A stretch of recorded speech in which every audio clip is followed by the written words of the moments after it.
Il a reçu le nom au-dessus de tous les noms.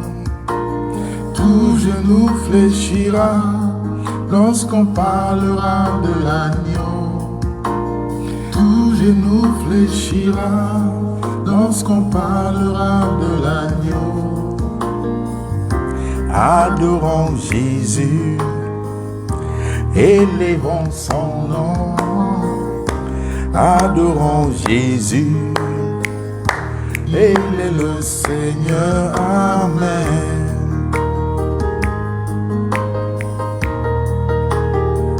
Alléluia. Il a reçu le nom au-dessus de tous les noms.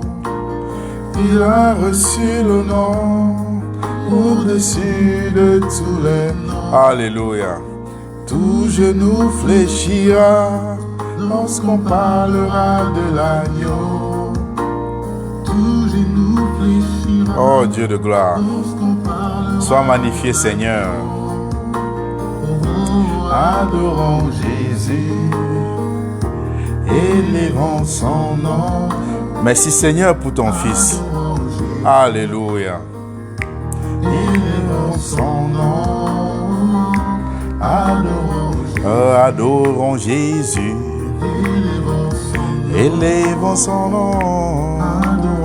Adorons Jésus. Alléluia.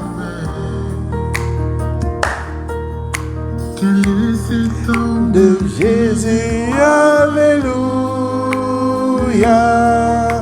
Quel est cet homme de Jésus, alléluia. Il marche sur les eaux, alléluia. Quel est cet homme de Jésus, alléluia. Cet homme qui fait tant de miracles, alléluia. Quel est cet homme de Jésus, alléluia. Cet homme qui parle à la tempête, alléluia. Quel est cet homme de Jésus, alléluia. Cet homme qui appelle à l'existence, alléluia. Des choses qui n'existent pas, alléluia. Cet homme qui a sauvé ma vie, alléluia. Est cet homme de Jésus, alléluia. Cet homme qui a vaincu la mort, alléluia. Quel est cet homme de Jésus, alléluia. Il a reçu le nom au-dessus de tous les noms. Il a reçu le nom au-dessus de tous les noms. Tout genou fléchira lorsqu'on parlera de l'agneau. Tout genou fléchira lorsqu'on parlera de l'agneau. Oh, adorons Jésus, élevons son nom. Adorons Jésus, il est le Seigneur, Amen. Amen, tu es Seigneur, oh mon Dieu, mon roi. Papa, nous te rendons grâce ce soir. Nous te bénissons, Seigneur, pour ton merveilleux Fils Jésus-Christ que tu nous as donné, Seigneur, pour mourir à la croix du Calvaire pour nous racheter, bien que nous n'étions pas dignes, au Père éternel. Roi des rois, nous te rendons grâce, nous te bénissons, Seigneur. Nous t'élevons en ce moment, Seigneur. Nous bénissons ton nom glorieux. Sois magnifié, Père éternel. Sois élevé, souverain Dieu. Papa, nous remettons ce soir entre tes mains Nous prions, Seigneur, que ton Saint-Esprit nous guide, Seigneur, dans la compréhension de ta parole, Seigneur. Bénis-nous ce soir, Seigneur. Enseigne-nous, Seigneur, les merveilles, oh Seigneur, les mystères cachés de ta parole, mon Dieu, mon roi. Que toute la gloire te revienne, Seigneur. Prends, oh Seigneur, le total contrôle ce soir, Seigneur. Que ton Saint-Esprit nous guide, Seigneur, dans des sentiers, Seigneur, que l'intelligence humaine ne peut comprendre, mais que ton Saint-Esprit nous révèle, Seigneur, ces mystères cachés. Que tout l'honneur et la magnificence te reviennent, Père éternel. C'est dans le nom précieux de ton Fils Jésus-Christ que nous t'avons prié, Père éternel. Amen. Shalom à tout le monde. Shalom à mes frères à travers le monde. Shalom à mes sœurs aussi à travers le monde. Que la paix du Seigneur Jésus-Christ soit avec vous. Bienvenue au grand festin pour savourer le repas spirituel. Et avant de commencer avec le menu de ce soir, qui est un menu très appétissant, je vous invite, ceux-là qui ne sont pas encore abonnés à notre chaîne YouTube ou à notre groupe Facebook, Enfants obéissants de Dieu, je vous invite à vous abonner afin d'être notifié quand nous postons des nouvelles vidéos ou quand nous sommes live. Donc, abonnez-vous. Mais pour ceux qui sont d'expression anglaise, nous avons aussi une chaîne YouTube appelée Obedient Children of God, qui est Enfants obéissants de Dieu en anglais. Nous avons aussi un groupe Facebook et une chaîne YouTube, Obedient Children of God. Abonnez-vous. Pour le moment, nous ne sommes pas encore live là-bas.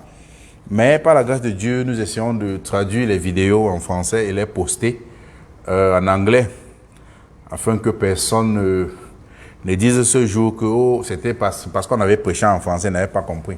Donc, Dieu nous fait grâce de partager en toutes les langues, surtout les langues les plus répandues du monde, qui est l'anglais et ensuite le français. Donc, abonnez-vous et écoutez la sainte doctrine du Seigneur.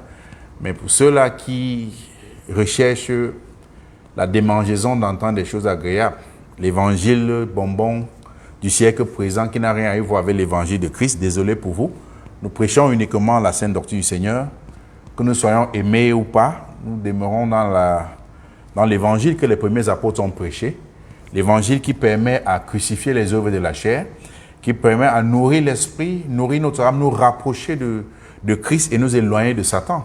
Donc tout évangile qui n'a pas pour but de nous préparer avant l'enlèvement ou avant que nous ne quittions ce monde, c'est tout simplement une distraction. Donc nous prêchons la sainte doctrine du Seigneur. Ça peut ne pas te plaire, c'est pas ta parole, c'est pas ma parole, c'est la parole du Seigneur. Et comme on le dit généralement, Dieu a établi sa parole, c'est à prendre ou à laisser. Mais que qu'en soit le chemin ou le choix que nous allons faire maintenant, ça va déterminer là où nous allons passer notre éternité. Donc chacun est libre de faire son choix. Et Dieu aussi va être libre de laisser celui qui aurait cru et demeuré dans sa parole, dans son paradis, et d'inquer en enfer. Parce que quand on dit on va mettre en enfer, c'est jeter en enfer les rebelles, ceux qui sont obstinés, refusés d'écouter la parole de Dieu. Le menu de ce soir, qui est un menu très appétissant, c'est chrétien, sois persévérant dans ta relation avec Dieu. Et la parole de Dieu va nous enseigner avec l'aide du Saint-Esprit, parce que c'est le Saint-Esprit qui enseigne toutes choses, comme le Seigneur Jésus qui nous a promis dans le livre de Jean 14, 26. Donc, le Saint-Esprit de Dieu va nous ouvrir les yeux, va nous enseigner, à savoir c'est quoi la persévérance. C'est quoi la persévérance? Comment persévérer et pourquoi devrions-nous persévérer dans notre foi chrétienne? Et avant de continuer, nous devons d'abord définir c'est quoi la persévérance. Parce que si nous ne connaissons pas la définition de la persévérance, nous ne pouvons pas persévérer ou savoir comment persévérer, savoir les enjeux, savoir les obstacles que nous allons faire face sur le chemin et savoir la couronne de gloire, le bénéfice qui est après toute personne qui va décider de persévérer dans sa foi chrétienne. Donc la persévérance dans notre relation avec l'Éternel. Donc la persévérance, selon la Bible, des hommes du monde peuvent avoir une autre définition de la persévérance, mais nous parlons de la persévérance dans la foi. Il faut persévérer dans la parole de Dieu. Et la Bible définit la persévérance comme demeurer constant et fidèle dans sa foi, tout en endurant et surmontant toutes les épreuves. Donc la persévérance, il faut d'abord demeurer dans la foi, parce qu'on ne peut pas persévérer si on n'a pas la foi. Donc, il faut demeurer dans la foi, mais accepter, endurer surmonter. Quand on dit accepter, ça ne veut pas dire que si une voiture veut venir te cogner, tu es obligé de rester que la voiture te cogne. Je veux dire accepter. Parce que Christ nous avait dit, nous avait promis que vous n'êtes pas du monde. Si vous étiez du monde, le monde devait écouter votre langage. Donc, la persévérance vient parce qu'il y a des persécutions, parce qu'il y a des épreuves, il y a des tentations. Mais il faut surmonter cela, tout en demeurant dans la foi, c'est-à-dire sans compromettre la parole de Dieu. C'est ça, persévérer dans la foi. Et la définition de la persévérance nous amène aussi à comprendre que la persévérance ne nous met pas à l'abri des épreuves ou des persécutions. Persévérer, en fait, quand on parle de persévérer, c'est parce qu'il y a l'adversité en face. Tu ne peux pas persévérer quand il n'y a rien. Pour persévérer, ça veut dire qu'il y a une épreuve ou une persécution qui s'oppose contre toi, qui te fait face. Mais la parole de Dieu nous encourage et nous enseigne de persévérer, de surmonter ces persécutions. Et la Bible le dit aussi dans 2 Corinthiens 3, à partir du verset 12, 2 Timothée 3, à partir du verset 12, que tous ceux qui veulent vivre pieusement en Christ seront persécutés. Donc, Christ nous fait comprendre que nous serions persécutés, mais nous devons persévérer dans la foi, ne pas abandonner la foi parce que nous traversons des moments difficiles, parce que nous traversons des épreuves ou des tentations. Donc, en ce moment, il faut plus s'enraciner dans ta foi chrétienne, dans les louanges. Quand il dit louange, c'est louange à Dieu, adoration, prière, étude de la parole de Dieu. Tu dégustes encore plus la parole de Dieu pour surmonter. Parce que ce n'est qu'en l'Éternel que nous avons la force de persévérer. Donc, c'est ça la persévérance. C'est demeurer constant et fidèle dans la parole de Dieu en endurant et surmontant toutes les épreuves ou les persécutions qui peuvent se dresser contre nous. Mais sans compromettre aussi notre foi ou compromettre notre relation avec l'Éternel. C'est ça la persévérance. Et nous allons voir dans le livre de Matthieu 24, à partir du verset 11 et 13, je vais lire. La Bible dit, « Plusieurs faux prophètes s'élèveront. » C'est le Seigneur qui s'adresse aux disciples. « Et ils séduiront beaucoup de gens. Et parce que l'iniquité sera accrue, la charité du plus grand nombre se refroidira. Mais celui qui persévérera jusqu'à la fin sera sauvé. » Donc, comme j'ai dit tantôt, on ne peut pas persévérer quand il n'y a pas un obstacle ou l'adversité ou une persécution ou une épreuve à traverser. Donc, la persévérance, c'est en fait parce qu'il y a une épreuve, mais il faut surmonter, il faut demeurer dans la foi. Il faut rejeter tous les plans de l'ennemi, toutes les ruses du diable, toutes les flatteries du diable, les tromperies du diable. Il faut rejeter. Rejeter la facilité quand ça ne vient pas de Dieu. Demeurer sur le chemin étroit. Et passer par la porte, sur le chemin resserré, passer par la porte étroite. Donc, c'est ce que la parole de Dieu nous demande de faire. Le Seigneur dit à ses disciples que plusieurs faux prophètes s'élèveront. Et ces faux prophètes vont s'élever pour faire quoi? Ce n'est pas pour donner les bonbons aux, aux chrétiens. C'est pour s'élever contre les chrétiens. C'est pour persécuter les chrétiens. Mais le Seigneur nous donnait ce conseil en disant, plusieurs faux prophètes s'élèveront et ils vont séduire beaucoup de gens. Et le Seigneur continue au verset 12 en disant, parce que l'iniquité sera accrue, la charité du plus grand nombre se refroidira. Mais le Seigneur ajoute un élément très important au verset 13. Il dit, mais celui qui persévérera jusqu'à la fin sera sauvé. Donc, la clé se trouve dans la persévérance jusqu'à la fin. Parce que d'autres vont persévérer peut-être pour un jour. D'autres vont persévérer peut-être pour une semaine. D'autres vont persévérer pour quelques années. Mais le Seigneur recherche ceux-là qui vont persévérer dans leur relation avec l'Éternel jusqu'à la fin.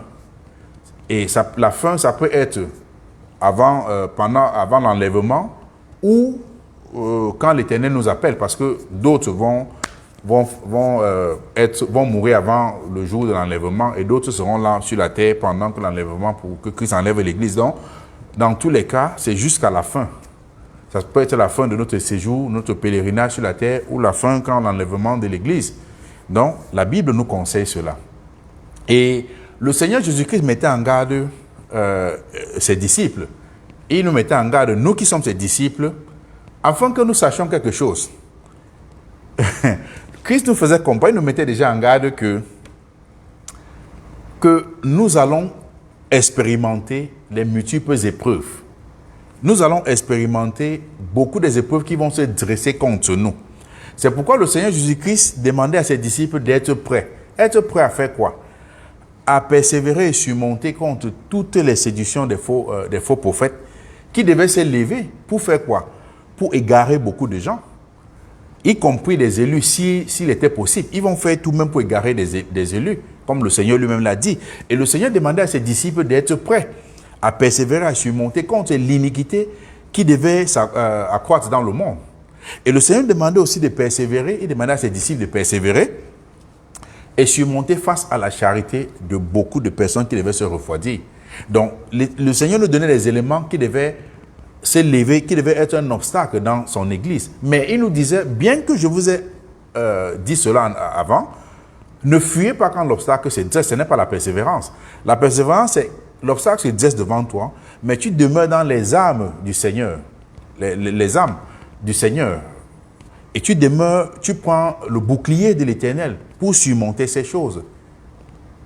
Donc l'Éternel nous mettait en garde. Et la parole de Dieu nous enseigne une fois de plus que on ne peut pas parler de persévérance s'il n'y a pas l'adversité, des épreuves qui s'opposent à nous. Donc la persévérance, c'est quand il y a une épreuve ou une persécution, mais il faut persévérer tout en demeurant dans notre foi, sans compromettre notre foi chrétienne, sans compromettre la parole de Dieu. C'est ça, il faut persévérer. Parce que tout véritable disciple de Christ est celui ou celle qui persévère et surmonte toutes les épreuves sans compromettre sa foi chrétienne. Parfois, c'est difficile, c'est facile de dire, mais quand nous sommes faibles, appelons un frère ou une sœur, mettons les genoux à terre, prions. Parce que beaucoup aussi de nous chrétiens, nous n'aimons plus prier. Or, tout se passe avec la prière. Le Seigneur Jésus qui nous a enseigné qu'il priait pendant des longues heures. Donc, prions aussi. Afin que quand ces situations se présentent en nous, que nous ayons la force et la sagesse de la parole de Dieu, pas la sagesse des hommes.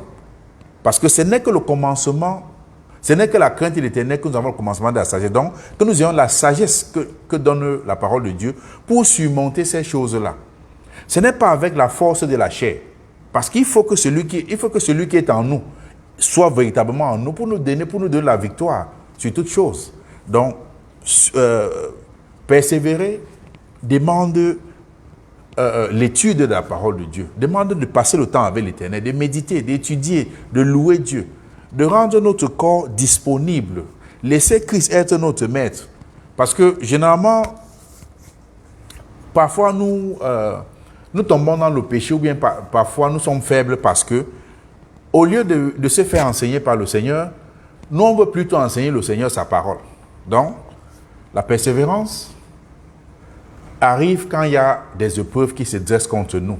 Mais nous avons la victoire en Jésus pour surmonter toutes choses. Mais il faut donc demeurer en Christ pour avoir cette victoire.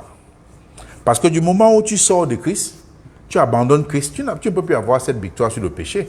Parce que quand tu es en Christ, Christ est ton maître et toute chose est sous les pieds de Christ. Mais si tu abandonnes Christ, tu embrasses le monde. Le monde devient ton maître. Et comme l'apôtre Paul disait que toute personne est esclave de ce qui s'attache. Si tu t'attaches aux choses du monde, tu deviens esclave à ces choses-là. Donc, demeurons dans le Seigneur pour avoir la force, pour avoir la sagesse, pour avoir l'équipement pour persévérer et demeurer dans la parole de Dieu, demeurer dans la foi sans compromettre la parole de Dieu.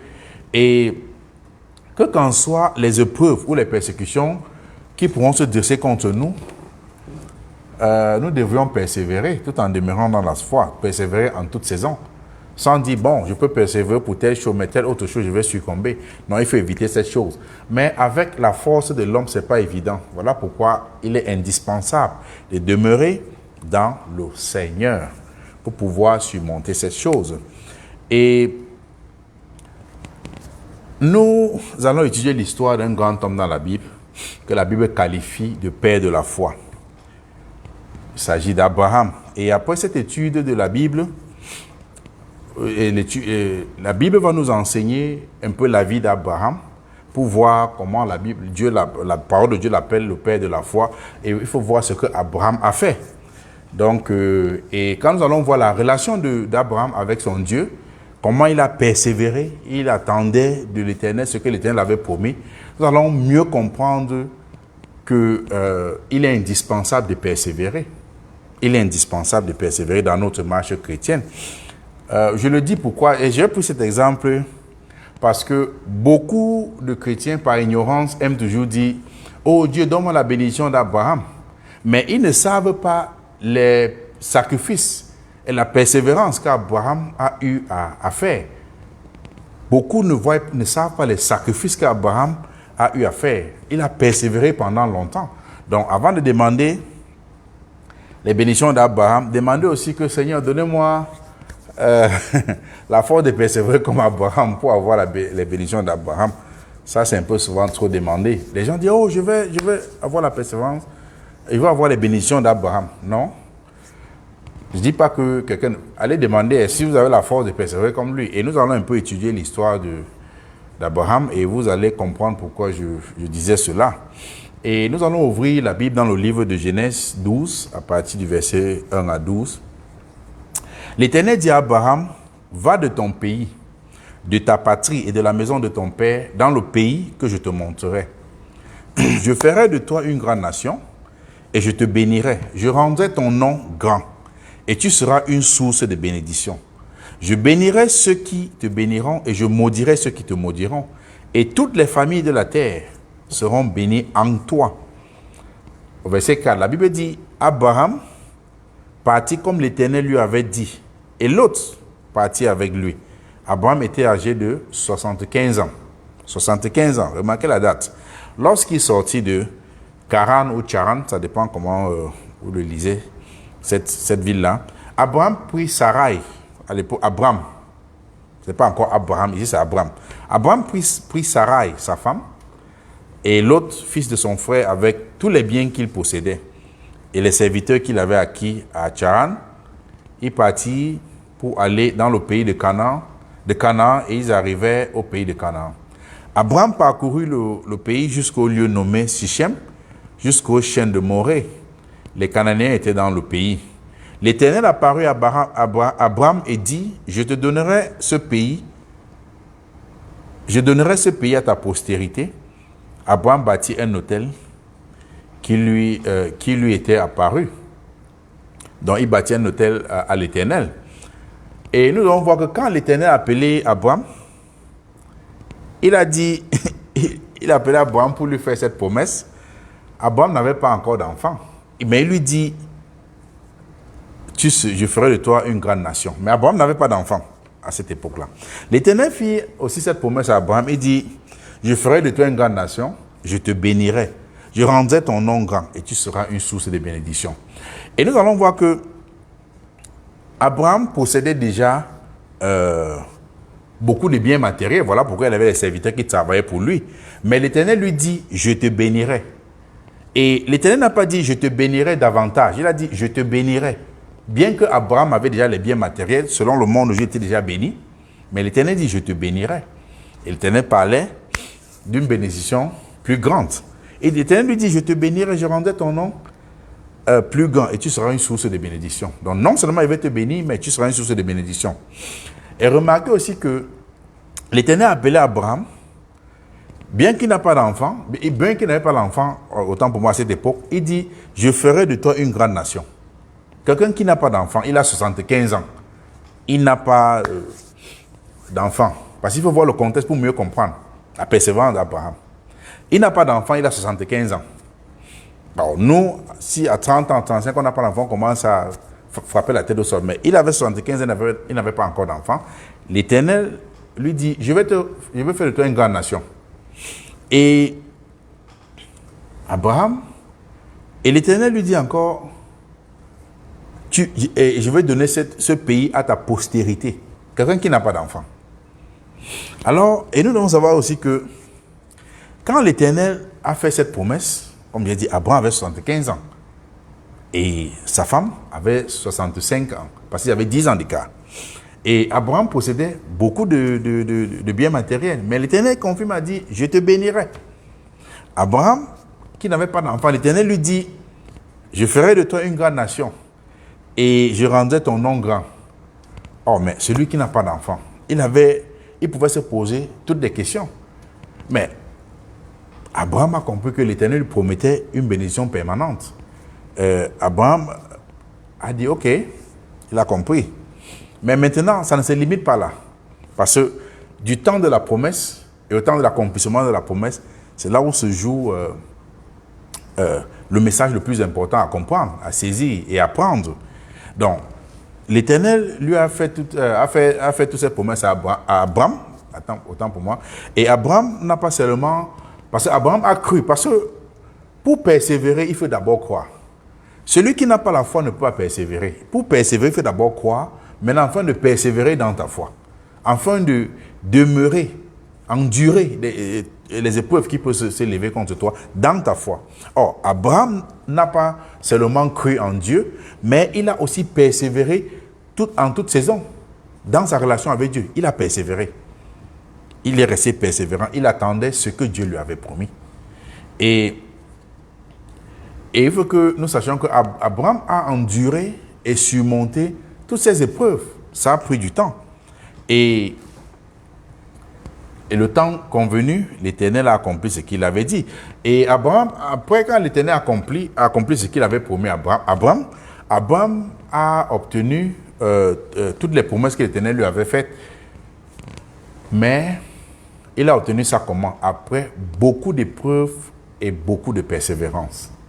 Les épreuves se dressaient contre lui, mais il demeurait, il persévérait à son Dieu parce qu'il savait au Dieu qu'il avait cru. Il est resté persévérant. Et l'Éternel avait bel et bien changé le nom d'Abraham pour Abraham, parce que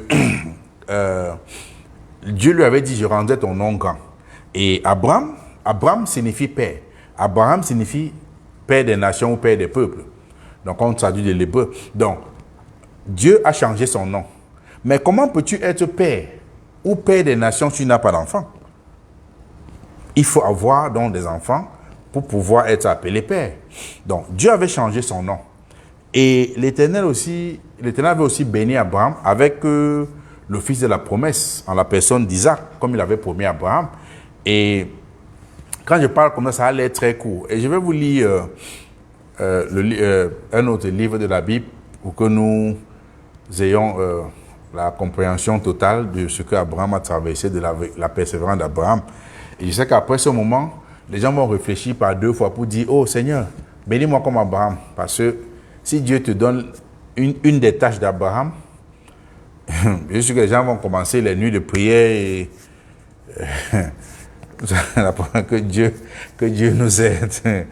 Et alors l'Éternel avait aussi donné le pays Canaan à la postérité d'Abraham après qu'il a donné ce fils à Abraham, le fils de la promesse. Et l'Éternel a également décidé de multiplier cette postérité d'Abraham comme il lui avait promis. Et nous devons savoir que ce que l'Éternel a fait à Abraham, il a vraiment fait de lui une grande nation. Parce que Abraham est à la fois le père d'une postérité physique et aussi le père d'une postérité selon la foi. Donc Abraham a vraiment, comme Dieu avait dit, je rendrai tes enfants comme le sable de la mer, Dieu a vraiment accompli sa promesse parce que il y a des fils par adoption selon la foi et les fils selon la chair d'Abraham physique. Mais dans le livre de Genèse, la Bible nous donne maintenant ce qui s'est passé entre-temps. Parce que l'histoire d'Abraham est beaucoup riche, ça nous enseigne. Dans le livre de Genèse 21 maintenant, à partir du verset 1 à 5, la Bible dit que l'Éternel intervient et en faveur, que l'Éternel intervint en faveur de Sarah comme il l'avait annoncé, et il accomplit pour elle ce qu'il avait promis. Elle devint enceinte, parlant de Sarah, et autant promis par Dieu, elle donna un fils à Abraham, bien que celui-ci fût très âgé. Il appela ce fils qui lui était né de Sarah, Isaac. Il arrive. Et il le circoncit à l'âge de 8 jours, comme Dieu lui avait ordonné. Verset 5, c'est très important. Abraham avait quel âge? 100 ans, au moment de la naissance d'Isaac. Donc, la Bible nous enseigne que cela a pris 25 ans. Du moment où l'Éternel a parlé à Abraham, pour lui parler, a fait cette promesse à Abraham, et le moment où le fils de la promesse que Dieu avait promis à Abraham s'est accompli. Et Abraham a persévéré dans la foi. À ce que je vais vous amener à comprendre. Et je sais d'autres vont se dire que oui, mais il a eu Ismaël avec Agar. Mais même si on parle d'Ismaël, c'était après 15 ans aussi, ce qui n'est pas aussi évident. Et après ça, Dieu lui dit, ce n'est pas le fils de la promesse. Le fils de la promesse, Sarah va t'accoucher cette fille-là. Et Dieu lui dit même encore, fais partie Isaac, autant pour moi, Ismaël. Quand Abraham a donc fait partie Ismaël et sa maman, parce qu'il y avait des problèmes à la maison, et Dieu lui dit, ton seul fils que tu as là, va le sacrifier pour moi. C'était un mélange de foi et de persévérance. Quelqu'un t'a dit, Dieu te dit, je prends un exemple, si quelqu'un te dit, donne-moi, je vais te donner telle chose. Quand il te remet cette chose, tu peux te retirer. Mais il te dit, bon, tu as peut-être 1000 francs, donne-moi d'abord l'argent que tu as, tes derniers sous. Ton avant-dernier sous, tu donnes, maintenant tes derniers sous là-bas, remettre à quelqu'un. C'est facile de lire et dire, oh oui, je pouvais faire ça. C'était son seul fils en ce moment. Et le fils de la promesse. Dieu dit, sacrifie-le pour moi. Donc, Abraham, non seulement il avait la foi en Dieu, il a persévéré à obéir Dieu tout ce moment-là. La persévérance dans notre relation avec l'Éternel. Celui qui est persévérant, il écoute ce que Dieu lui dit, il obéit à ce que Dieu lui dit. Il ne dit pas à Dieu ce que lui voudrait que Dieu fasse pour lui, mais il écoute ce que Dieu demande de faire. Nous pouvons suggérer des choses, mais on ne dicte pas Dieu. Abraham, ça a pris 25 ans. Le moment de la promesse jusqu'au moment de l'accomplissement. Mais Abraham a persévéré dans sa marche avec l'Éternel. Il a obtenu Isaac. Parce que pendant tout ce temps, ce n'était pas évident. C'était évident de demeurer dans la foi, mais Abraham l'a fait. Et en étudiant la vie d'Abraham, nous comprenons que la persévérance de notre foi chrétienne ne nous met pas à l'abri des épreuves ou des persécutions. Parce que tout ce temps, et Dieu ne lui avait pas dit que tu vas avoir un fils à 100 ans. Il lui a dit, je te donnerai un fils. Ça veut dire, non seulement il persévérait, il attendait. Si l'Éternel l'a dit une parole, il veut dire, ah, il veut parler peut-être du fils qu'il va me donner. Non, ce n'est pas ça. Ah, pendant 25 ans qu'il a obtenu le fils de la promesse. La persévérance. Soyons persévérants dans notre relation. Parce que la persévérance finit par nous élever, que ce soit sur le plan de biens matériels physiques, mais le plus important, c'est la couronne de gloire que Dieu nous a promis en son Fils Jésus-Christ, qui est la vie éternelle. Demeurons persévérants. Persévérons dans notre foi. Persévérons dans notre foi. Donc, ce que le père de la foi, Abraham, a fait. Donc, en étudiant l'histoire d'Abraham, ça nous aide, ça devait nous aider à nous améliorer. Certes, nous aurions la victoire sur toute épreuve si nous persévérons sans compromettre notre foi. Nous avons la victoire, mais la victoire s'obtient si nous demeurons en Christ. Bon, maintenant, quand tu demeures en Christ, si Christ a promis quelque chose, c'est la même chose que peut-être, comme Abraham, Dieu nous a aussi promis la vie éternelle. Mais il faut que nous devons persévérer jusqu'à la fin de nos jours ou jusqu'au jour de l'enlèvement. Celui qui se détourne de gauche comme de droite s'éloigne du prix de la course. Donc, il faut persévérer. Dieu, et c'est la même chose, Dieu ne nous a pas dit que je vais venir dans 10 jours ou dans une semaine. Dieu peut venir à n'importe quel moment, mais il nous a demandé de demeurer dans la foi. Abraham persévérait sans connaître. Quand Dieu va venir,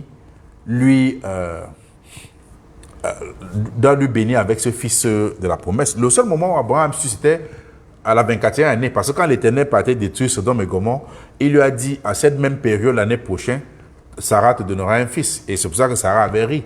Donc, ça c'est beaucoup de temps. Mais Abraham était persévérant dans sa foi. Apprenons à persévérer dans notre foi aussi, pour que Dieu nous élève au moment convenu. Donc, nous avons la victoire. Nous aurons la victoire sur toute épreuve si nous demeurons dans notre foi. Parce que toute victoire s'obtient après, toute victoire s'obtient après avoir surmonté les épreuves d'un combat dont nous faisons face. C'est comme ça que nous obtenons la victoire. Il faut surmonter aux épreuves du combat que nous sommes en train de faire face. Et tout combat se gagne dans la foi et la persévérance. pour gagner un combat, il faut avoir la foi et la persévérance pour gagner ce combat.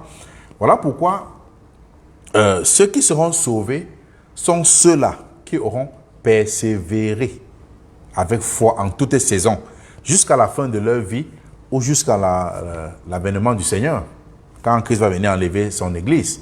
Donc c'est ceux-là, ceux qui vont demeurer, ceux qui seront sauvés.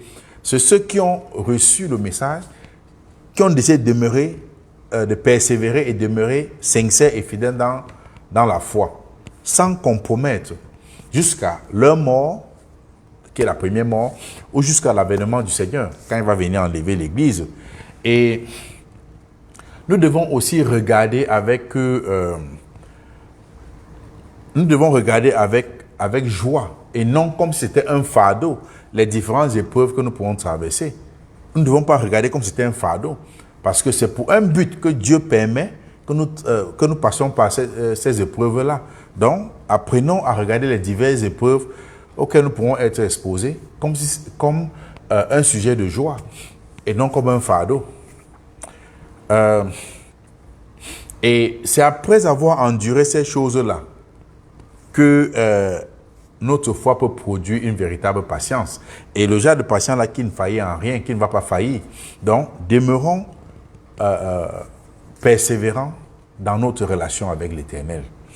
Dans le livre de Jacques, à partir du verset 1, Jacques 1, à partir du verset 2 à 4, la Bible dit, mes frères, regardez comme un sujet de joie complète, comme un sujet de joie complète, les diverses épreuves auxquelles vous pouvez être exposés, sachant que l'épreuve de votre foi produit la patience.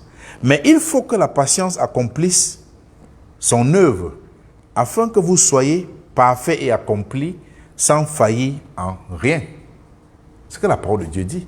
Donc, soyons persévérants dans notre relation avec l'Éternel, afin d'être vraiment parfaits, comme la Bible le dit, parfaits et accomplis dans notre marche chrétienne. Et si nous sommes parfaits et accomplis dans notre marche chrétienne, nous aurons la victoire, comme j'ai dit au début, de ne faillir en rien, de ne succomber en rien, parce que nous avons cette victoire-là. Alors, si nous laissons des failles, l'ennemi va exploiter. Mais bien aimés, persévérons dans notre relation avec Dieu, en tout lieu, en tout temps, en toute saison. Persévérons.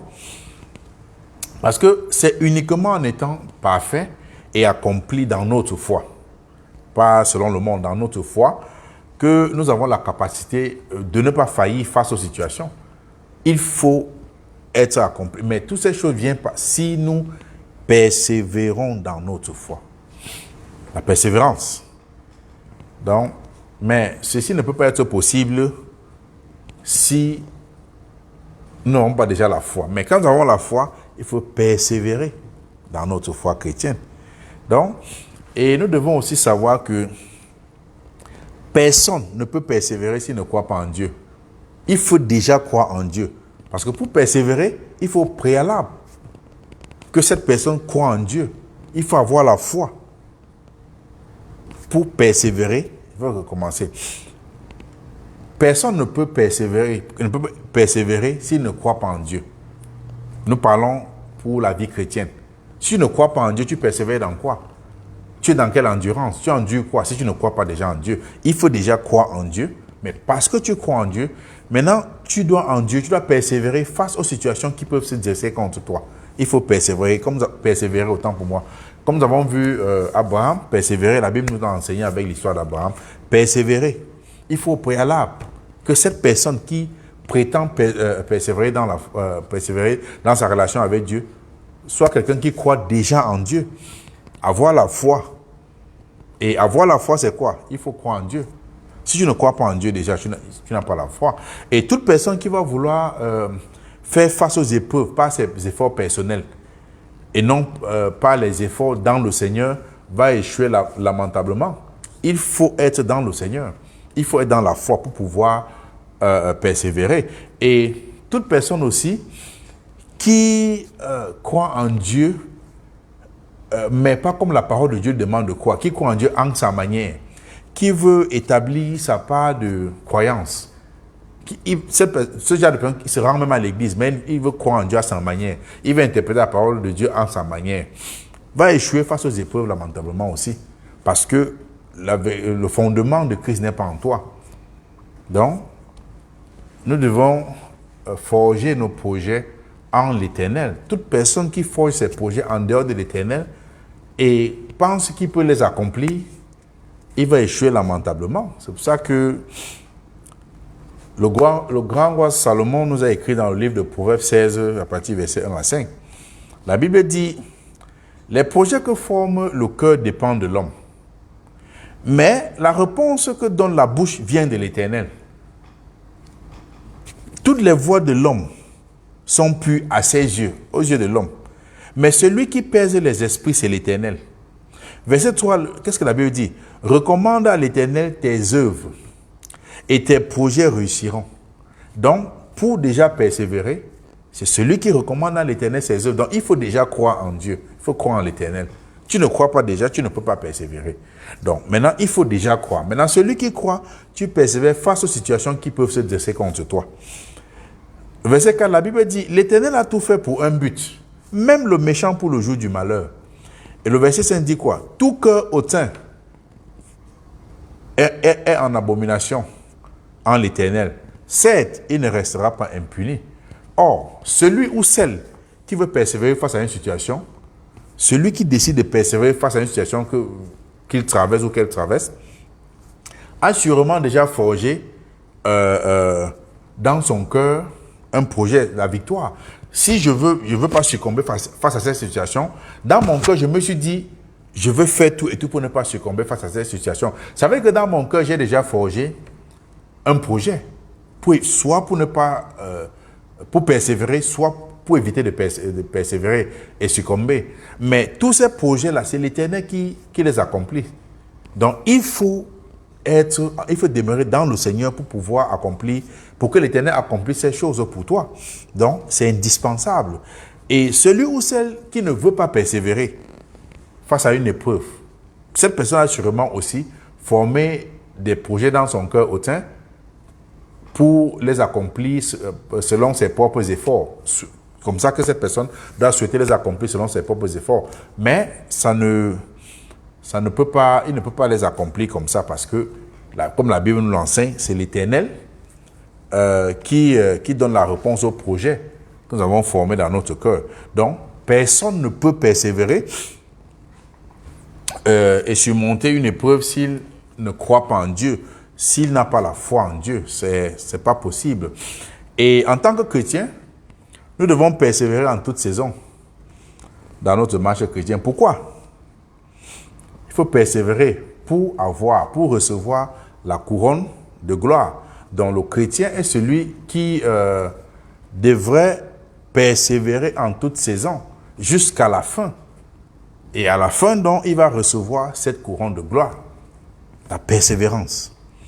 Et comme je l'ai dit, et je répète encore, la persévérance ne nous met pas à l'abri des épreuves ou des persécutions. Celui qui persévère dans sa foi chrétienne, tu décides de persévérer face à une situation.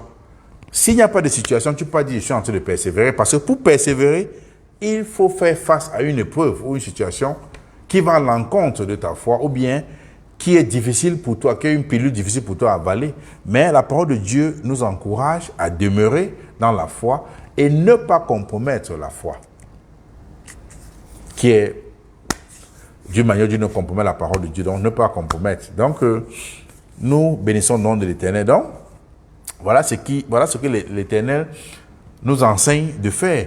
Donc, tout véritable chrétien ou chrétienne, disciple, à cause du nom de Jésus, tout véritable chrétien ou véritable disciple, à cause du nom de Jésus-Christ, va être méprisé, insulté, haï, discriminé, emprisonné et même livré à la mort. Tout ça sont des épreuves que nous pouvons faire face. D'autres gens vont nous insulter. Pour moi-même, on m'appelle Dassango Passopato, on me donne des noms. Les gens vont nous insulter. Les gens vont se moquer de nous. Les gens vont vouloir éviter notre compagnie tout le temps. Si tu prêches la bonne parole, si tu prêches la parole qui asphyxie la chair, ils vont vouloir te dire, oh non, vraiment, ils vont t'éviter. Ils vont te haïr, ils vont t'insulter, ils vont calomnier, ils vont faire toutes choses contre ton nom. Mais le Seigneur nous donne ce conseil et nous raffirme que celui ou celle qui va persévérer face à ces épreuves, pas pour un jour, pas pour 2 jours, qui va persévérer jusqu'à la fin, en demeurant fidèle à sa foi, c'est-à-dire la foi chrétienne, va recevoir la couronne de vie. Donc le Seigneur Jésus-Christ nous rassure que les gens vont te haïr, les gens vont te détester à cause de son nom, les gens vont te dire vont te faire tout genre de problèmes, t'accuser faussement. Mais si tu persévères dans ta foi, sans la compromettre, jusqu'à la fin, tu vas recevoir la couronne de gloire. C'est ce que le Seigneur nous enseigne. Parce que les gens ont bien... Le problème n'est pas toujours de commencer dans la foi, c'est jusqu'à la fin. Beaucoup ont commencé. Judas Iscariote aussi a commencé dans la foi, il était même apôtre. Mais est-ce qu'il a persévéré jusqu'à la fin? Quand on dit les épreuves peuvent se dresser contre nous, ce n'est pas toujours parce qu'on peut vouloir te tuer. Tu peux travailler dans un lieu de service où on met l'argent à ta portée, le boss fait comme s'il ne sait pas compter, et tu es libre de frapper cet argent, de voler, de t'accaparer de cet argent qui ne t'appartient pas, comme les gens disent souvent au quartier, frapper cet argent. Mais tu dois surmonter cette épreuve. Tu évites de voler parce que c'est compromettre ta foi. Tu peux être dans un lieu de service où ton boss ou ta boss essaie de t'harceler. Ton boss te harcèle et cherche à te dire que bon, viens t'inviter à l'hôtel. Tu dois surmonter cette situation. Et même si ton boss te dit, si tu ne viens pas dormir avec moi, coucher avec moi, je vais te chasser du boulot, tu dois surmonter parce que tu ne dois pas compromettre ta foi. Ce n'est pas toujours parce qu'on va vous mettre là pour te tirer. Non, il y a même des choses. Ça peut être même un boulot, une personne. Et tu te rends compte que cette personne, l'épreuve, soit tu acceptes et te détourner de la parole de Dieu, ou tu refuses, les gens vont te haïr. Mais il faut persévérer. Demeure ferme dans ta foi. Que la parole de Dieu nous enseigne à demeurer. Et dans le livre de Jacques 1, à partir du verset 12, la Bible dit quoi? Heureux l'homme qui supporte patiemment la tentation. Heureux l'homme qui supporte patiemment la tentation. Car après avoir été éprouvé, il recevra la couronne de vie que le Seigneur a promis à ceux qui l'aiment. Heureux l'homme qui supporte dans la tentation. Donc la parole de Dieu nous enseigne à persévérer dans notre marche chrétienne, à demeurer ferme, fidèle dans la foi chrétienne. Que qu'en soient les épreuves qui peuvent se dresser contre nous, que ces épreuves soient physiques ou spirituelles, nous demeurons fermes parce que nous avons un avocat qui parle pour nous, parce que nous sommes en Christ et nous sommes les enfants du royaume. Nous sommes un sacerdoce royal. Nous sommes la race des élus. Il faut demeurer ferme. La race des élus ne succombe pas. Quand il y a une situation, nous pouvons aller dans notre chambre, tu vas sur tes genoux, tu pries, Père, donne-moi la victoire. Aujourd'hui, les gens prient, donne-moi la victoire, je veux aussi avoir mon jet privé, je veux les grosses voitures. Non, la première victoire, c'est la victoire sur le péché. Donc, Dieu te donne cette victoire-là, à surmonter ces choses-là. À surmonter ces choses-là. Donc, c'est ce que la Bible nous enseigne. Et la parole de Dieu aussi nous enseigne, dans le livre de Matthieu 10, à partir du verset 21 à 22, la Bible dit, le frère livrera son frère à la mort, et le père son enfant. Les enfants se soulèveront. Et nous voyons ça dans le monde aujourd'hui. On voit ces enfants qui se soulèvent contre leurs parents, qui tuent les parents et les feront mourir, qui tuent les parents qui se lèvent contre les enfants, à cause de l'argent, à cause de la célébrité, à cause d'une raison quelconque. Et le verset 22, le Seigneur dit, vous serez haïs de tous.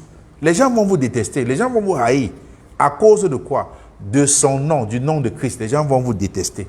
Ils vont vous haïr. Mais le Seigneur dit encore, mais celui qui persévérera jusqu'à la fin sera sauvé. Donc la persévérance dans notre foi chrétienne nous donne la couronne de gloire. Parce que tu ne peux pas persévérer si tu ne crois pas en Dieu. Mais celui qui croit déjà en Dieu, quand tu persévères dans ta foi chrétienne, tu demeures ferme, tu endures les épreuves qui peuvent se dresser contre toi. Christ dit, alléluia, celui qui va persévérer jusqu'à la fin sera sauvé. Et Christ n'a pas dit, il a précisé, il n'a pas dit celui qui persévérera sera sauvé. Celui qui persévérera jusqu'à la fin. D'autres peuvent persévérer pour une semaine, pour 1 mois, 1 an, 10 ans, jusqu'à la fin. Que ce soit la fin de ta vie ou la fin quand Christ va enlever l'église, cette personne va être sauvée. Donc, mes bien-aimés, Soyons persévérants en toute saison dans notre relation avec Dieu. Si nous voulons être sauvés. Et être sauvé, c'est quoi? C'est éviter la condamnation éternelle. Parce qu'il y a deux vies éternelles. Et il y a la première vie éternelle, c'est le royaume de Dieu, qui est la vie éternelle. La deuxième, c'est la condamnation éternelle. Mais donc, c'est soit. Nous, pour être sauvés, c'est parce que nous avons échappé à la condamnation éternelle. Et pour être condamnés éternellement, c'est parce que nous avons perdu la vie éternelle, nous avons loupé, nous n'avons pas reçu la vie éternelle. Donc, restons persévérants dans notre foi. Ce n'est pas ceux qui vont chanter en un jour, qui vont servir Dieu en un jour. Et quand une épreuve arrive, ils fuient. Non. Demeurons persévérants dans notre foi chrétienne. Il faut persévérer. C'est le message que l'Éternel a mis dans mon cœur à partager avec son peuple ce soir. Et je veux aussi, avant de prier, dire que s'il y a quelqu'un qui m'écoute ce soir et souhaiterait donner sa vie de pourriture à Christ et recevoir la vie éternelle, ça passe par la repentance. Nous pouvons le conduire à Christ, comme ces saintes écritures nous l'enseignent de faire, parce que nous ne pouvons pas te sauver. On va te conduire seulement à celui qui sauve. Et si cette personne n'est pas confiante de répéter la prière du Seigneur, mais préfère le faire en inbox, tu es la bienvenue. Et je rappelle, ça c'est le fondement de Christ. Donc tout ce qui se passe, c'est gratuit. Il n'y a rien qu'on vend ou bien qu'on demande quoi que ce soit après. C'est gratuitement. Comme la Bible a dit, vous avez reçu gratuitement, donné gratuitement. Donc tout don spirituel que Dieu nous donne, c'est pour partager et s'édifier, bâtir le corps de Christ, s'édifier, s'entraider les uns les autres gratuitement, comme nous l'avons reçu et nous donnons aussi gratuitement. Donc si tu m'écoutes ce soir, tu vas m'écouter plus tard, tu n'es pas live, et que tu sais que ta vie n'est pas juste devant Dieu, ou bien tu es chrétien, mais tu te dis que tu as des moments de faiblesse et tu veux prendre un moment de prière et tu as besoin que des frères t'accompagnent, tu es la bienvenue. Écris-nous, on va prendre le moment pour prier ensemble. Tout ce qui se passe dans notre groupe, c'est gratuitement. On ne paye rien. Donc, comme le Seigneur nous l'a enseigné, comme les premiers apôtres ont fait. Donc, avant de prier pour la fin, ce que je tenais à dire, et il faut que nous prions pour rendre grâce à l'Éternel, pour l'élever, parce que c'est lui qui a permis que nous serons là ce soir. C'est lui qui a permis que nous ayons encore le souffle de vie, de partager, de causer, de nous instruire et écouter ce qu'il a à nous dire. Donc, nous allons remettre ce moment entre les mains de l'Éternel. Prions. Père éternel, nous te rendons grâce, nous te bénissons, Seigneur, pour ton message ce soir. Merci pour nos cœurs que tu as disposés pour écouter ta parole. Roi des rois, nous te rendons grâce. Nous bénissons ton Saint puissant, ton souverain Dieu. Que toute la gloire te revienne. Nous prions, Seigneur, que nous ne soyons pas des auditeurs oublieux, excusez-moi, mais que nous mettons, Seigneur, en pratique ta parole, et que toute la gloire, l'honneur, la puissance, la magnificence te revienne, Seigneur Dieu Tout-Puissant. Nous prions, Seigneur, pour des veuves à travers le monde, pour des démunis, pour des malades, Seigneur, pour des prisonniers, oh mon Dieu, mon roi, nous prions pour ta grâce, pour ta miséricorde dans leur vie, oh Dieu Tout-Puissant. Nous prions, Seigneur, que tu soutiennes tes missionnaires à travers le monde qui partagent ta parole. Nous prions, Seigneur, mon Dieu, mon roi, que tu accordes plus de discernement, Seigneur, à ton peuple, qu'ils échappent aux loups ravisseurs qui sont là pour manger les brebis, Seigneur. Mon Dieu, mon roi, nous te rendons grâce. Nous prions, oh mon Dieu, mon roi, nous remettons, Seigneur, ces jeunes chrétiens entre tes mains, nous prions que tu continues à les conduire dans le vert pâturage de ta parole, Seigneur. Que toute la gloire, l'honneur, la magnificence te revienne, Seigneur. Papa, c'est dans le nom précieux de ton Fils Jésus-Christ que nous t'avons prié et exhorté, Père éternel. Amen. Shalom à vous tous. Rendez-vous la semaine prochaine. Si Dieu nous permet d'être encore vivants, nous allons nous retrouver la semaine prochaine. Mais si Dieu décide autrement, retrouvons-nous au ciel. Shalom à vous, soyez bénis, que la paix du Seigneur Jésus-Christ soit avec vous. Amen.